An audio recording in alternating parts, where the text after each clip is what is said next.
જોઈએ આજના સમાચાર વિગતવાર. આજ રોજ રાષ્ટ્રીય દલિત અધિકાર મંચ સિહોર ખાતે સ્નેહમિલનનું આયોજન કરવામાં આવ્યું હતું, જેમાં સર્વ સમાજના લોકો મોટી સંખ્યાની અંદર ઉપસ્થિત રહ્યા હતા, જેમાં મહિલાઓ, યુવાનો, સાધુ સંતો, રાજકીય આગેવાનો, સામાજિક આગેવાનો અને રાષ્ટ્રીય દલિત અધિકાર મંચના હોદ્દેદારો પણ આ સ્નેહમિલન કાર્યક્રમમાં મોટી સંખ્યામાં ઉપસ્થિત રહ્યા હતા અને આવનારી સમસ્યાઓનું નિરાકરણ કઈ રીતે આવે તે માટે ચર્ચા વિચારણા કરવામાં આવી અને આવનારા સમયની અંદર કેવી રીતે કામ કરવું તેની પણ પદ્ધતિ શીખવાડવામાં આવી, જેમાં મોટી સંખ્યામાં સર્વ સમાજના લોકો ઉપસ્થિત રહ્યા હતા અને રાષ્ટ્રીય દલિત અધિકાર મંચ સિહોર ખાતે યોજાયું હતું, જેમાં રાષ્ટ્રીય દલિત અધિકાર મંચના ગુજરાતના સહકન્વીનર એવા માવજીભાઈ સરવૈયાએ આ સામાજિક મુહિમનું બીડું ઉપાડ્યો છે અને તેમની ટીમ દ્વારા જબરદસ્ત આયોજન કરવામાં આવ્યું હતું.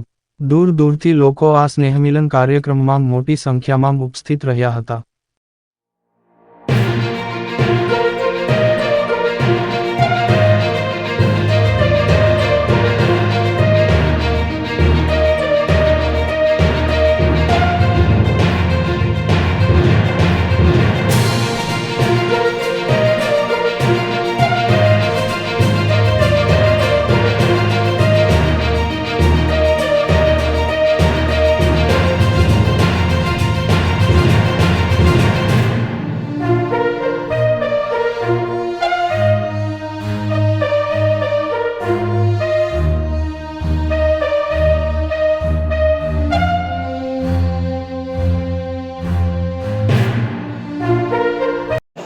કે દલિત સમાજ ઉપર અત્યાચાર થાય, ઓબીસી સમાજ ઉપર અત્યાચાર થાય કે માઇનોરિટી સમાજ ઉપર અત્યાચાર થાય, ઘરના ફરજે વકીલે આપવાના, વકીલના ઘરના આપવાના, હારે જવાનું એને તૈયાર કરવાના, એવા આપણા 200 કેસમાં લોકોને સજા કરાવી.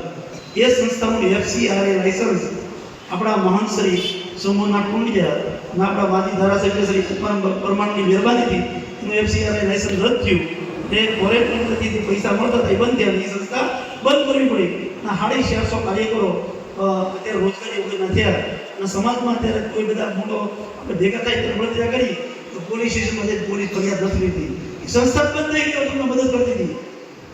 હવે આપણે નવી સંસ્થા ઊભી કરવી પડશે. જિજ્ઞેશભાઈ એક સંસ્થા ઊભું કર્યું, એક વ્યક્તિને નોકરી રાખ્યો જેનો પગાર 22,000 છે અને એ દલિત સમાજના બનાસકાંઠાના કર્મચારીઓ ભેગા થઈ અને દર વર્ષે પગાર આપે છે. એમાંનો 20-22,000 પગાર થાય છે. એના બેહાડે ગુજરાતનો કોઈ પણ વ્યક્તિ દલિત સમાજનો રાત્રે 2 વાગે ફોન કરીને મારી ફરિયાદ નથી દેતા તો જિજ્ઞેશભાઈ મેવાણીની જે ટીમ છે એનો નંબર જાય ફોન તો સીધો એસપી નો ફોન જાય. જિજ્ઞેશભાઈ ઓફિસથી બોલું છું, ફરિયાદ કેમ નથી દેતા તમે, તાત્કાલિક ફરિયાદ દાખલ થાય છે. એ જિજ્ઞેશભાઈ કર્યું. એવું દરેક જિલ્લામાં એક કંટ્રોલ રૂમ આપણે ઊભો કરવો છે સમાજ માટે. બેન દીકરીને 8 કલાક બેહવું પડે. રાજકોટની અંદર બેન મથાર એક થાય અને 8 કલાક માટે ફરિયાદ નોંધાવવા માટે બેહવું પડે. જિજ્ઞેશભાઈ કમિશનર અને કલેક્ટરને ફોન કરે પછી ફરિયાદ દાખલ થાય. આવું કેમ? કોઈ પણ વ્યક્તિનું મર્ડર થઈ જાય, વ્યવસ્થિત સાક્ષી પણ ન થાય, આપણા છોકરાને ખબર પણ ન હોય, એના માટે અમે રાષ્ટ્રીય દલિત અધિકાર મંચ દ્વારા દરેક જિલ્લામાં, દરેક તાલુકામાં એક કાનૂની શિબિર રાખીએ છીએ.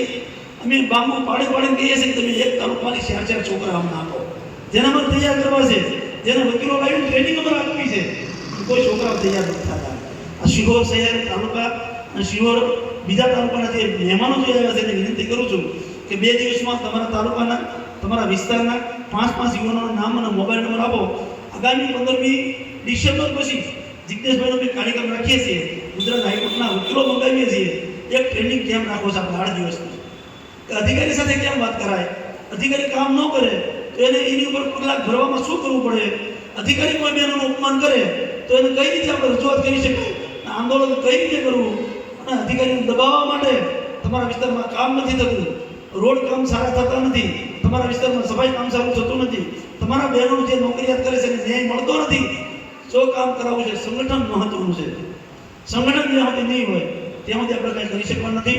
સ્નેહમિલન કાર્યક્રમમાં વધારેલા તમામ મહેમાનોનું હાર્દિક સ્વાગત કરું છું અને આભાર માનું છું. મેહુલભાઈને બહારગામ જવાનું હોય, મેહુલભાઈને વિનંતી કરું 2 શબ્દો સ્વાગત પ્રવચન કરે. ભાઈ જયજીભાઈ નમો બોતાલ. હવે અગાઉના વક્તાઓએ આપણા આગેવાનોએ બધે આપણને સાચી સલાહ આપી છે એ રીતે આપણે અત્યારે સમય એવો છે કે આપણે બધાએ ભેદભાવ ભૂલી વારંવાર ભૂલી પક્ષાપક્ષી ભૂલી અને એક થઈ અને કોણ આગેવાન છે કોણ કાર્યક્રમ કરે છે એ પૂછવાનું નહીં. દલિત સમાજનો કાર્યક્રમ છે તો કે હા, તો સમય કાઢી અને અહીંયા જરૂર હાજરી દેવી. અને આપણે જો તમે બુદ્ધિશાળી હો, એક મિનિટ. બુદ્ધિશાળી હો તો બુદ્ધિથી તમે ઉપયોગી થાવ, પૈસાદાર હો તો પૈસાથી ઉપયોગી થાવ, અને શારીરિક શ્રમ કરી શકો તો શારીરિક શ્રમથી ઉપયોગી થાવ. પણ ઉપયોગી થવાનું છે અને સૌ સાથે મળીને આપણે આગળ વધવાનું છે. આટલું કહી અને હું મારું વક્તવ્ય પૂરું કરું. જય ભીમ. જય ભીમ.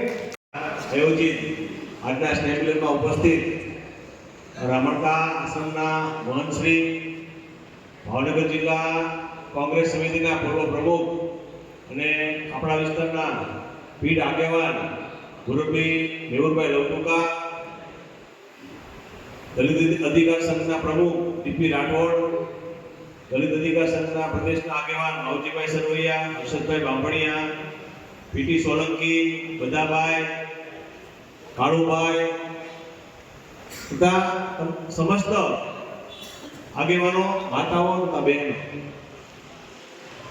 સર્વપ્રથમ તો દિવાળી પછી આપણે જ્યારે પહેલી વાર ભેગા થયા છે ત્યારે વિક્રમ સંવત 2081 નું આ નવું વર્ષ આપ સૌને સર્વ રીતે લાભદાયી નીવડે તેવી માતાજીના ચરણોમાં પ્રાર્થના કરું છું.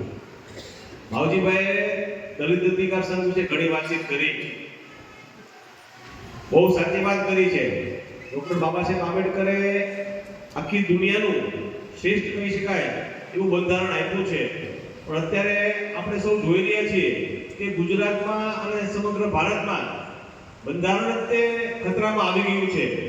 અને એટલે જ રાહુલ ગાંધી બંધારણની એક બુક સંસદમાં સાથે રાખીને સોગંદ પણ લે છે અને અમારા તમામ સંસદ સભ્યો બંધારણના નામે શપથ લે છે. ત્યારે આ બંધારણમાં દલિત સમાજને શું શું અધિકાર આપ્યા છે એ સૌએ જાણવું જોઈએ. અને દલિત સમાજને અન્યાય થાય છે, દલિત સમાજનું અપમાન થાય છે એ આપણે જોઈએ છીએ. ઘણી ઘટના ગુજરાતમાં એવી બની છે કે જ્યાં દલિત સમાજનું અપમાન થયું હોય કે અન્યાય થયો હોય. પણ હવે આ બધું અપમાન અને અન્યાયનો બદલો લેવો હોય તો હવે બહુ તમારે કોઈને રાહ જોવાની જરૂરિયાત નથી.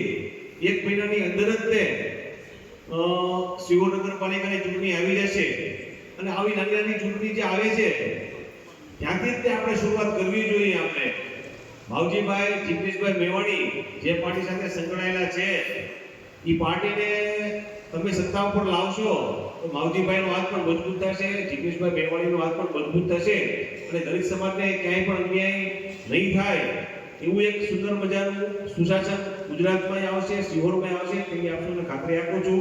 ફરીથી આપ સૌને ખૂબ ખૂબ શુભેચ્છાઓ, ખૂબ ધન્યવાદ, આભાર. બરાબર, તમારા પાસે ગયેલા. હવે મેહુલભાઈ નહોતું કરે એમની દીકરો બે શબ્દ.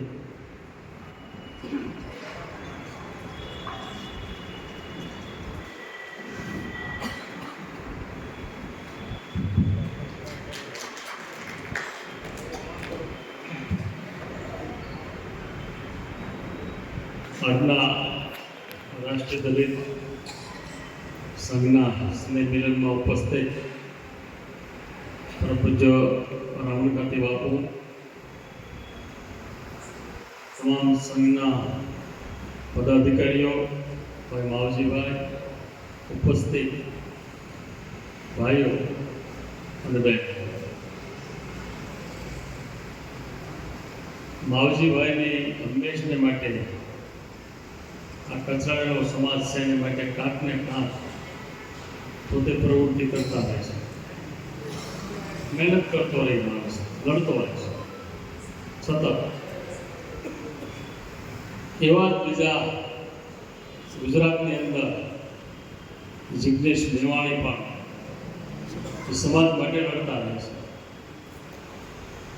અને રાષ્ટ્ર લેવલ ત્રીજો વીર આપણે ઉપર ગયો છે કનૈયા કુમાર, મર્દનું ફાડ્યું છે એમ કહું તો હાલ. કારણ કે જે વાત કરે છે ને જેવી તેવી વાત નથી, એની પીડાની વાત કરે છે. અને દલિત સમાજ સિવાય કચડાનો વર્ગ હોય એને માટે વાત કરે છે. મેવાને પણ એ જ વાત કરે છે. માવજીભાઈ પણ અહીંયા સિહોર તાલુકો હોય, જિલ્લો હોય તો એની માટે લડતો હોય, એને ઘણું સહન કરવું પડે, મને ખબર છે. આ બોલવા માટે બધું સહન કરવાનો વારો પણ આવતો હોય છે. એને જોયું ને ઘણા ટાઈમ પહેલા ક્યાંય બદલીને ફેંકી દીધો, છતાં એ માણસ લડતો જ રહે. અને બ્લડમાં હોય, એમના નથી આવતો, બ્લડમાં હોવું જોઈએ કે મારે આ કામ કરવું છે, મારે ગમે એ પરિસ્થિતિ થાય તો. અને એ જ સમાજનો ઉદ્ધાર કરી શકે. બાકી સાપ લુસિયા અને સ્વાર્થ તો ક્યાં દુનિયામાં તાણ છે. અત્યારે બધા લાગટ છે, ઘડીકમાં આમ યાદ જાય, ઘડીકમાં આમ યાદ જાય. પણ હું એટલું માનું છું ચોક્કસપણે કે આ સમાજ ઓબીસી ને બક્ષી દલિત સમાજ આ બધાને જો બોલતા કર્યા હોય ને, સૌમાન સાથે જીવતા કર્યા હોય ને, તો આંબેડકરે કર્યા છે અને કોંગ્રેસે કર્યા છે. બે દરેક રીતે કોંગ્રેસે બધાને આપણે અનામત આપી. હજી તમને અનામત મળી છે ને એટલે જ તમે છૂટ આવશો.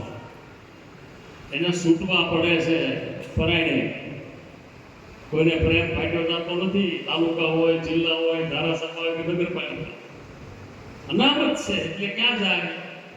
છૂટવા પડે તમને. બાકી કાંઈ કોઈને પ્રેમ ફાટ્યો જતો નથી એવું માનવાની જરૂર નથી. પણ એને ખબર હતી, આંબેડકરને ખબર હતી, કોંગ્રેસની વિચારધારાવાળા માણસોને ખબર હતી કે આ સમાજ કચડાયેલો છે અને આગળ લાવવા માટે તમારે આટલું કરવું પડશે. જેમ આપણું એક્સિડન્ટ થયું હોય, પાંગળો માણા હોય ને ટેકો આપવો પડે ચાલવા માટે. પેલા ટેકો આપો, પછી ઘોડે આપો, કરતો કરતો ચાલતો તેના સમાજ જોડાય છે. એ માટે આપણને બધી અનામતો આપેલી છે. કારણ કે અમુક લોકો જ પેલા ભણતા, બીજા ભણી શક્યા જ નથી, એટલે આગળ વધી શકે જ નહીં. સર્વિસમાં, નોકરીમાં આ બધાનો મોટો લાભ એ શુક્રના હારા છે. બીજા બધા આવશે પણ આ જે છે ને એ જ હાચા છે. આ શુક્રના હાચા એ જ છે. કારણ કે એને એ જ હાચા આવ્યું છે ને મેન તો છે.